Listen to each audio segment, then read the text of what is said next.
इनसे प्रश्न पूछा था, आपको अपने देश की याद आती है? तो ये कहते थे, मेरा देश तो अब भारत है। जब उनसे पूछा जाता था कि मैं आपकी जन्मभूमि के बारे में पूछ रहा हूँ, तो उनका जवाब होता था, हाँ, बहुत सुंदर है मेरी जन्मभूमि रैम्सचैपल। घर में किसी की याद, इसके बारे में शायद मैंने कल आपको पढ़ाया था। तो उन्होंने कहा कि घर में माँ की याद आती है और माँ की चिट्ठियाँ अक्सर उनके पास आती थी। अपने अभिन्न मित्र,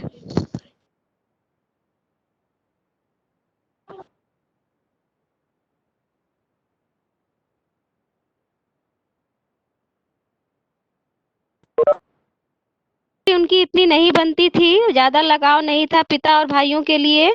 और बहन के बारे में इन्होंने बताया कि थोड़ी जिद्दी सी थी। ठीक है, उससे जब लोग विवाह करने के लिए कहते थे, तो वो विवाह नहीं करना चाहती थी। बहुत दबाव बनाने के पश्चात काफी जब वो बड़ी हो गई थी, तब उसने विवाह किया। कभी कभी जब भारत आ गए थे फादर, तो जो उनके मिलने जुलने वाले थे, जो उनके मित्र थे, उनके सामने उनको चिंता व्यक्त करते हुए देखा गया था उसके विवाह के लिए। भारत में बस जाने के 2 या 3 बार ही वे अपने परिवार से मिलने भारत से बेल्जियम गए थे। लेकिन मैं तो सन्यासी हूँ, कहते थे कि अब मुझे परिवार से कुछ भी इतना सरोकार नहीं है, क्योंकि सन्यासी क्या होता है, वो समाज कल्याण के लिए जितनी भी मोह माया की चीजें होती हैं, जो मोह माया के बंधन होते हैं, उन सब का त्याग कर देता है। तो इसलिए जब इनसे घर परिवार इत्यादि के बारे में लोग प्रश्न पूछना शुरू करते थे, तो इनका जवाब होता था कि अब मैं सन्यासी बन गया हूँ। तो आप सब छोड़ करके क्यों चले आए? पुनः उनसे जब प्रश्न पूछा गया, तो उन्होंने दार्शनिक अंदाज में आंसर दिया कि ये सब प्रभु की इच्छा थी। बालकों की सरलता के जैसे बच्चे भोले भाले होते हैं, बहुत ही सीधे सरल स्वभाव के होते हैं, वैसी ही मुस्कान उनके चेहरे पर दिखाई देती थी। और उसी सरलता से मुस्कुरा कर कहते कि माँ ने बचपन में ही घोषित कर दिया था कि लड़का हाथ से गया। क्यों माँ ने बचपन से कर दिया था? कि एक कहावत आपने सुनी होगी कि पूत के पाँव पालने में ही नजर आते हैं। तो उन्होंने भी अपने पुत्र की विशेषताएं गुण देख लिए थे कि ये लड़का आगे चल करके कोई संत महात्मा ही बनेगा। तो माँ ने बचपन में ही यह घोषित कर दिया था कि लड़का हाथ से गया। और सचमुच इंजीनियरिंग के अंतिम वर्ष की पढ़ाई छोड़ फादर बुल के सन्यासी होने जब धर्म गुरु के पास गए और कहा कि मैं सन्यास लेना चाहता हूँ, तो उनसे ये बताया गया था कि जो कुछ वहाँ के बारे में सर्वेश्वर दयाल सक्सेना जी ने ये बताया है कि उस स्थान पे बेल्जियम, जिसको कि संतों की भूमि कहा जाता है, धर्म गुरुओं पादरियों की भूमि कहा जाता है, उस भूमि में जब कोई व्यक्ति सन्यास ग्रहण करने की घोषणा करता था, तो उसको बड़े सम्मान से लोग देखते थे। इन और उस व्यक्ति विशेष की क्या की जाती थी, कोई ना कोई शर्त पूरी की जाती थी। तो जब इन्होंने अपनी मन की इच्छा बताई कि ये सन्यासी होना चाहते हैं और सन्यास लेना चाहते हैं, तो इन्होंने अपनी उनसे पूछा गया कि आप अपनी शर्त बताइए। तो शर्त इन्होंने ये रखी कि मैं सन्यासी बन करके भारत में ही रहना चाहता हूँ और वहीं पर सेवा धर्म करना चाहता हूँ। भारत जाने की बात क्यों उठी, नहीं जानता, बस मन में यह था।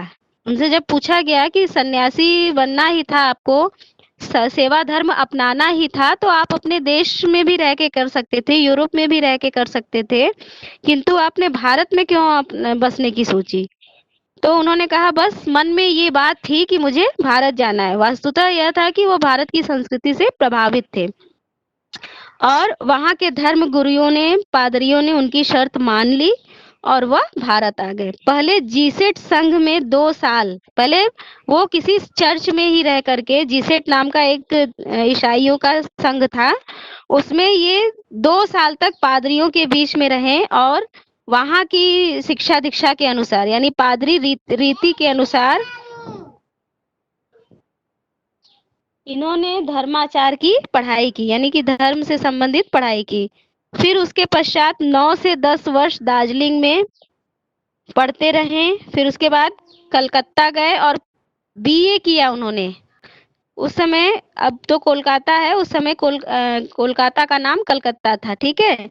तो वहां पे 9 से 10 वर्ष उन्होंने दार्जिलिंग में पढ़ते रहे। मतलब आने के बाद भी पुनः उन्होंने यहाँ पे पढ़ाई की शुरुआत की, ठीक है। कलकत्ता से उन्होंने बीए किया, फिर इलाहाबाद विश्वविद्यालय से एमए किया। उन दिनों डॉक्टर धीरेन्द्र वर्मा, ये भी एक लेखक है बच्चों, उन दिनों वही हिंदी के विभाग के अध्यक्ष थे। ठीक है। शोध प्रबंध प्रयाग विश्वविद्यालय के हिंदी विभाग में रह करके, ये सारी चीजें देखो, ये पैराग्राफ इंपॉर्टेंट है, इसमें से अक्सर क्वेश्चंस फ्रेम करके पूछा जाता है बोर्ड की परीक्षा में। तो इस पैराग्राफ को आप टिक कर लीजिए बच्चों। ठीक है, रुको मैं पहले शेयर कर देती हूँ इसको। बीए किया था, ठीक है। एमए कहाँ से किया, उस समय हिंदी के विभाग के अध्यक्ष कौन कौन थे, इन्होंने कौन सा शोध पूरा किया प्रयाग विश्वविद्यालय से, ये सारी बातें एग्जाम में पूछी जाती हैं। ठीक है, तो थोड़ा सा ध्यान से इस पैराग्राफ को टिक लगा करके जितना भी बातें इसमें बताई गई हैं वो सब आप लोग कंठस्थ कर लीजिएगा। ठीक है बच्चों। तो इन्होंने क्या किया, कोलकाता से बीए, इलाहाबाद से एमए किया, और उस समय हिंदी विभागाध्यक्ष एचओडी हिंदी के थे धीरेन्द्र वर्मा जी, और शोध प्रबंध प्रयाग विश्वविद्यालय के हिंदी विभाग में रह करके एक और इन्होंने कहानी लिखी थी, कथा लिखी थी, जिसको उन्होंने पूरा किया था 1950 बच्चों, और उसका नाम था राम कथा उत्पत्ति और विकास। ये देखो, ईसाई होते हुए भी राम कथा से संबंधित इन्होंने एक किताब लिखी थी। ठीक है। परिमल में उसके अध्याय पढ़े गए थे। परिमल नाम की जो साहित्यिक संस्था थी, उसमें राम कथा उत्पत्ति और विकास जो पुस्तक उन्होंने लिखी थी, उसके कुछ अध्यायों का पाठन किया गया था। फिर फादर कामिल बुल्के जी ने बहुत प्रयास किया था बच्चों हिंदी को ऊपर करने के लिए, हिंदी के उत्थान के लिए। उस समय हिंदी भाषा का अंग्रेजों के जाने के पश्चात, अंग्रेज चले गए थे, अपनी भाषा यहाँ छोड़ करके चले गए थे, अंग्रेजी भाषा। ठीक है। और यहाँ की जनता जैसे अंग्रेजों के प्रभाव में रहती थी, उसी प्रकार से यहाँ की जनता उनकी भाषा के भी प्रभाव में आ गई थी, और कहीं ना कहीं मजबूरी थी बच्चों, क्योंकि उच्च शिक्षा से संबंधित जितनी भी किताबें थी, यदि किसी बच्चे को उच्च शिक्षा प्राप्त करनी होती थी तो उसे हिंदी भाषा में वह पठन सामग्री नहीं मिलती थी। ठीक है। तो इस वजह से विवश होकर के अंग्रेजी भाषा का अध्ययन करना उनकी मजबूरी बन गई थी, और आज भी बच्चों यही समस्या है। बच्चे अगर उच्च शिक्षा प्राप्त करना चाहते हैं, ठीक है, किसी बड़ी पोस्ट को पाना चाहते हैं, तो उनमें उनको पठन सामग्री नहीं मिल पाता है, और ये हमारी शिक्षा व्यवस्था की कमजोरी है बच्चों। साइंस वगैरह की किताबें ले लो तो उसमें आपको हिंदी से संबंधित कोई भी पुस्तक पढ़ने के लिए नहीं मिलेगी। तो ये विदेशी होकर के भी इन्होंने भारत आए, और भारत में जब उन्होंने हिंदी की उपेक्षा देखी तो ये बहुत द्रवित हुए, ये बहुत ही व्यथित हुए, और इन्होंने अपनी तरीके से बच्चों प्रयास आरंभ कर दिया कि हिंदी भाषा को कम से कम एक प्रतिष्ठित और सम्माननीय स्थान दिलाया जा सके। तो इस क्रम में सोचो, कहाँ तो इतना अच्छा भविष्य उनका इंतजार कर रहा था, और कहाँ वे पहले उन्होंने पुनः अपनी पढ़ाई यहाँ पे शुरुआत की, प्रारंभ किया। 9 से 10 वर्ष पहले दार्जिलिंग में पढ़ करके प्रारंभिक बेसिक शिक्षा जिसको कहते हैं, बेसिक एजुकेशन, जैसे इंग्लिश में एबीसीडी लोग सीख करके तब अंग्रेजी की तरफ बढ़ते हैं, वैसे इन्होंने अक्षर ज्ञान किया, वर्णमाला का ज्ञान किया। उसके पश्चात ये लैंग्वेज में पारंगत हुए, हिंदी लैंग्वेज में। ठीक है। और इतने पारंगत हो गए कि फिर उसके प्रचार और प्रसार के लिए भी कार्य करने लगे। फादर कामिल बुल्के जी ही ने बच्चों मातरलिंग के प्रसिद्ध नाटक ब्लू बर्ड का हिंदी रूपांतर भी किया है, नील पंछी के नाम से। बाद में वह सेंट जेवियर्स कॉलेज था रांची में, वहां पे हिंदी तथा संस्कृत विभाग के विभागाध्यक्ष हो गए। सोच लो, यह एक उपलब्धि ही मानी जाएगी बच्चों, कि जिसका मतलब एक विदेशी जिसका की मदर टंग की बात की जाए तो अंग्रेजी भाषा जिसकी थी मदर टंग, वो एक दूसरे देश में गया, उसने वहां पे अध्ययन किया, फिर अध्यापन का कार्य किया, और फिर इतना पारंगत हो गया कि उस विषय विशेष में वो एचओडी यानी विभागाध्यक्ष हो गया। और यही उन्होंने अपना, जो मैंने आपको बताया था शुरुआत में ही, अंग्रेजी की प्रसिद्ध डिक्शनरी है अंग्रेजी हिंदी शब्दकोश, उसके लेखक फादर कामिल बुल्के जी ही है। उसको आप लोग सर्च करोगे गूगल पे तो आपको मिलेगा, फादर कामिल बुल्के जी द्वारा रचित तैयार की गई हिंदी। वहीं पर फिर ये बीमार हो गए और उसके पश्चात पटना चले आए, दिल्ली आए और चले गए, यानी कि दिल्ली में इनकी मृत्यु हुई। ठीक है, रांची से पटना आए, पटना से दिल्ली, और दिल्ली में रहते हुए ही 47 वर्ष देश में रहकर 73 वर्ष की जिंदगी जी करके ये परलोक सिधार गए। ठीक है, ये उनके छोटे से जीवन की ये गाथा थी बच्चों। इसके पश्चात उन्होंने थोड़ा और उनके चरित्र के बारे में बताया है, उनके व्यक्तित्व के बारे में, कि फादर बुल्के का जो संकल्प था, वे वेशभूषा से सन्यासी का ग्रहण तो उन्होंने किया ही था, उन्होंने संकल्प भी ले लिया था बच्चों सन्यासी बनने का। ठीक है, कभी कभी लगता है कि वह मन से सन्यासी नहीं थे। ठीक है, इसलिए लेखक को ऐसा लगता था कि वह मन से सन्यासी नहीं थे, कि हमारे समाज में बच्चों ये अवधारणा है कि जो सन्यासी बन जाता है वो सभी रिश्ते नातों को भूल जाता है, कोई बंधन नहीं रह जाता है, कोई सामाजिक रिश्ते और संबंध नहीं रह जाते हैं। तो लेखक को ऐसा लगता था कि वे मन से सन्यासी, सन्यास तो उन्होंने ग्रहण कर लिया था, सन्यास सेवा धर्म का संकल्प भी ले लिया था, लेकिन उनका व्यक्तित्व था, उनके जो हाव भाव थे, लोगों से मिलने जुलने का जो तरीका था, उसको देख करके लेखक को लगता था कि वे मन से सन्यासी नहीं थे। किसी से रिश्ता बनाते थे तो तोड़ते नहीं थे। साथ ही साथ दसियों साल बाद मिलने के बाद भी उनकी गंध महसूस होती थी, यानी जब भी मिलते थे गर्मजोशी से। यहाँ पर तो 2 दिन आदमी न मिले, किसी से संपर्क ना हो, तो दूसरे के प्रति मन में थोड़ी सी खटास आ जाती, या फिर लगता है कि वो मुझे इग्नोर कर रहा है, उपेक्षित कर रहा है, ऐसी भावना आ जाती थी। लेकिन उनके व्यक्तित्व के बारे में बता रहे हैं लेखक कि 10 साल बाद भी उतनी ही गर्मजोशी से मिलते थे वो। ठीक है, मिलने के बाद भी उसकी गंध महसूस होती थी। वह जब भी दिल्ली आते थे लेखक से जरूर मिलते थे, समय निकाल कर, गर्मी हो, सर्दी हो, बरसात हो, चाहे जैसा भी मौसम हो, वे लेखक से मिलते जरूर थे, भले ही 2 मिनट के लिए मिले। यह कौन सन्यासी करता है? सन्यासी तो यही करते हैं ना कि मैं मोह माया छोड़ चुका हूँ, अब जिसको भी मेरी जरूरत होगी, यानी सन्यासियों का ये रहता है कि बहता पानी के समान होते हैं। ठीक है, इतने संबंधों पर, मतलब सामाजिक संबंधों पर उनका उतना भरोसा नहीं रहता है। तो उनके इसी व्यवहार को देख करके लेखक को ऐसा लगता है कि ये कौन सन्यासी करता है। उनकी चिंता हिंदी को राष्ट्रभाषा के रूप में देखने की थी। हिंदी हमारी राजभाषा है, ठीक है। राष्ट्रभाषा अभी नहीं मिला है का दर्जा, उसको इसलिए नहीं मिला है कि अंग्रेजी को द्वितीय भाषा के रूप में स्वीकार करके हमारे जो प्रशासकीय काम काज का जो है माध्यम, उसे दोनों लैंग्वेजेस को बनाया गया है, हिंदी को भी बनाया गया है और अंग्रेजी को भी बनाया गया है। तो इसलिए अभी तक राष्ट्रभाषा का दर्जा नहीं प्राप्त कर सकी है। तो उनको भी यही चिंता रहती, हिंदी राष्ट्रभाषा के रूप में देखना चाहते थे, और जहां पर भी उनको मौका मिलता था कहने का, ठीक है, जिस भी मंच पे इनको ये बात कहने की, अपने विचार प्रस्तुत करने का मौका मिलता था, तो अपनी इस तकलीफ को जरूर बयान करते थे, और उसके लिए ऐसे ऐसे तर्क भी देते थे कि दूसरा व्यक्ति, सामने वाले व्यक्ति जो कि थे, उनका कोई जवाब नहीं दे पाते थे। ठीक है, अकाट्य ऐसे तर्क देते थे जिनको काटा नहीं जा सकता है।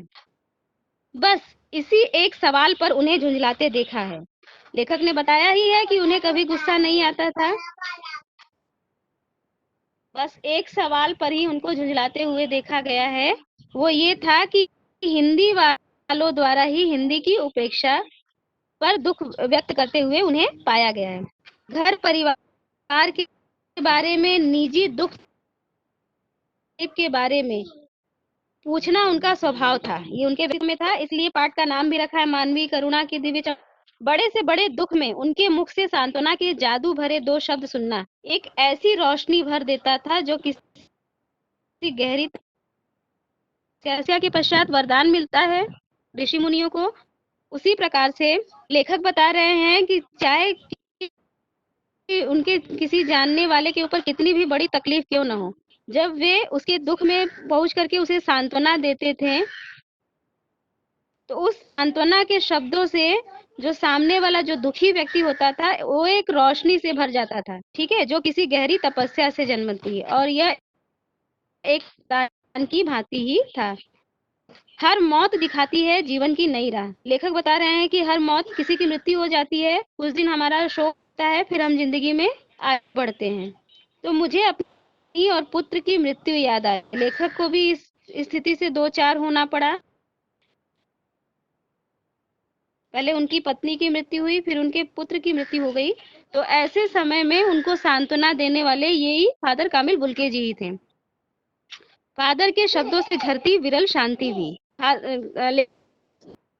सक्सेना जी को याद आता है कि जब वो गहरे अवसाद से घिर गए थे, ठीक है, अपने जीवन में उन्हें अंधकार और निराशा ही नजर आ रही थी, क्योंकि वे अपनी पत्नी और पुत्र को खो चुके थे। तो समय में फादर के सांत्वना भरे शब्दों ने उन्हें, ठीक है, उनकी सांत्वना ने क्या कर दिया था, उनकी आत्मा को तृप्त कर दिया था। ठीक है, फादर के शब्द से मानो शांति रूपी झरना बह रहा हो, ऐसा लेखक को प्रतीत होता था। आज वह नहीं है। अब पुनः याद है सक्सेना जी कि अब वो हमारे बीच नहीं है। ठीक है, दिल्ली में रहे और दिल्ली में ही बीमार रहने के दौरान ही वे जहरबाद नामक बीमारी से ग्रसित हो गए, और इस बात का उन्हें तुरंत पता नहीं चला। जब तक पता चला तब तक बीमारी काफी बढ़ चुकी थी। बाहें खोलकर इस बार उन्होंने गले नहीं लगाया। क्यों? क्योंकि मृत व्यक्ति किसी को गले नहीं लगाते हैं। तो इस बार उनकी मृत्यु के पश्चात जब लेखक उनसे मिला, तो इस बार वो गर्मजोशी के साथ, उस बड़प्पन के साथ, लेखक के साथ गर्मजोशी से नहीं मिल सके। क्यों? क्योंकि वो खुद ही मृत हो चुके थे, खुद ही निर्जीव हो चुके थे। जब लिखा तब वे बाहें दोनों हाथों की सूजी उंगलियों को उलझाए ताबूत में जिस्म पर पड़ी थी, यानी कि दोनों हाथ उनके शरीर पर रखा। लेकिन लेखक कह रहे हैं कि मरने के पश्चात भी जो उनके चेहरे पर सरल मुस्कान रहती थी, जो एक शांति सी उनके चेहरे पर दिखती थी, वो शांति अभी भी स्थिर रूप से दिखाई दे रही थी।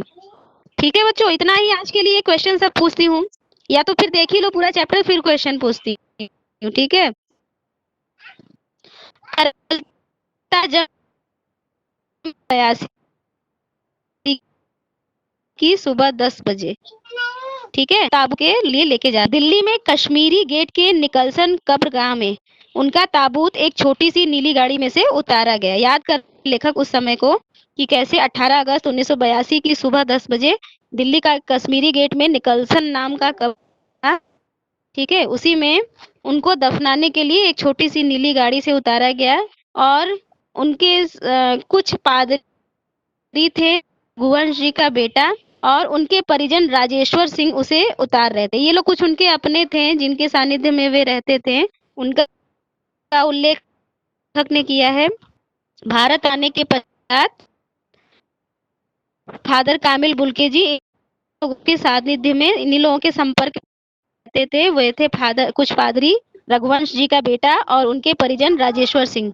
फिर उसे उठाकर एक लंबी संकरी उदास पेड़ों की घनी छांव वाली कब्रगाह के आखिरी छोर तक ले जाया गया। गोद में सुलाने के लिए कब्र अवाक मुंह खोले लेटी थी। यानी कि साहित्यिक भाषा का इस्तेमाल करते हुए वे बतला रहे हैं कि कब्रगाह में गड्ढा खोद दिया गया था जिसमें कि उनको शव को दफनाया जाना था। ऊपर करील की घनी छां थी जहाँ पे उनको दफनाया जाना था। करील के कुंजों की घनी छां थी और चारों ओर कब्रें और तेज धूप के वृत्त थे। उसके आसपास भी बहुत से लोगों की कब्रें थी और धूप भी आ रही थी।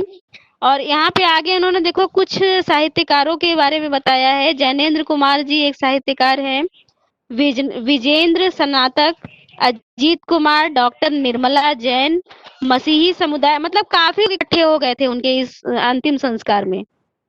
मसीही समुदाय के लोग, पादरीगण उनके बीच में गैरिक वस्त्र पहने, वसन मतलब वस्त्र होता है, मतलब वस्त्र पहने इलाहाबाद के प्रसिद्ध विज्ञान के शिक्षक थे डॉक्टर सत्य प्रकाश। यानी सिर्फ साहित्यिक लोग ही नहीं, इनका व्यक्तित्व ऐसा इतना विशाल था, इतने मतलब सर्वग्राह थे, सब लोग उनको इतना पसंद करते थे। ठीक है, बहु प्रचलित थे, प्रसिद्ध व्यक्ति थे, हो गए थे कामिल बुल्के जी, कि सिर्फ साहित्यकार ही नहीं, वैज्ञानिक और शिक्षक समुदाय भी उनके अंतिम संस्कार में उमड़ा हुआ था, यानी विशाल जन समुदाय था वहां पे। इलाहाबाद के प्रसिद्ध विज्ञान शिक्षक डॉक्टर सत्य प्रकाश, डॉक्टर